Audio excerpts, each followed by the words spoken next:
নমস্কার, আশা করি সকলে ভালো আছেন। আপনারা আমাদের দেবী কথা সিরিজের 10টা এপিসোড দেখেছিলেন তো? যদি না দেখে থাকেন তাড়াতাড়ি দেখে নিন গিয়ে। তার কারণ আগামীকাল বাসন্তী পুজোর দিনে আমাদের ফুল ভিডিওটা রিলিজ হতে চলেছে। আসলে আমাদের পরিকল্পনাই ছিল মহালয়ার দিন ফুল ভিডিওটা আপলোড করার, কিন্তু কিছু ইস্যুর কারণে সেটা হয়ে ওঠেনি। আর প্রত্যেকটা কন্টেন্ট ক্রিয়েটার একটা কন্টেন্টের পেছনে অনেকটাই খাটে, আমরা জানি।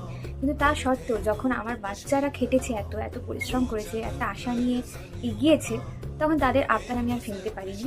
এখন আমার বাচ্চাদের আবদারে, কিছু দর্শকের অনুরোধে সেটা কালকে আসতে চলেছে পূর্ণভাবে আমাদের ইউটিউব চ্যানেলে। আপনাদের কাছে অনুরোধ, আপনারা অবশ্যই ধৈর্য নিয়ে পুরো ভিডিওটা দেখুন, আর অবশ্যই জানান যে কেমন লাগলো, আর যতটা সম্ভব শেয়ার করুন যাতে এটা অনেকের কাছে পৌঁছে যেতে পারে। আপনাদের ভালোবাসা, আপনাদের কমেন্টস, এগুলোই আমাদের আশা থাকে। ভালো থাকবেন। বাসন্তী পুজোর আগাম শুভেচ্ছা জানাই। ধন্যবাদ।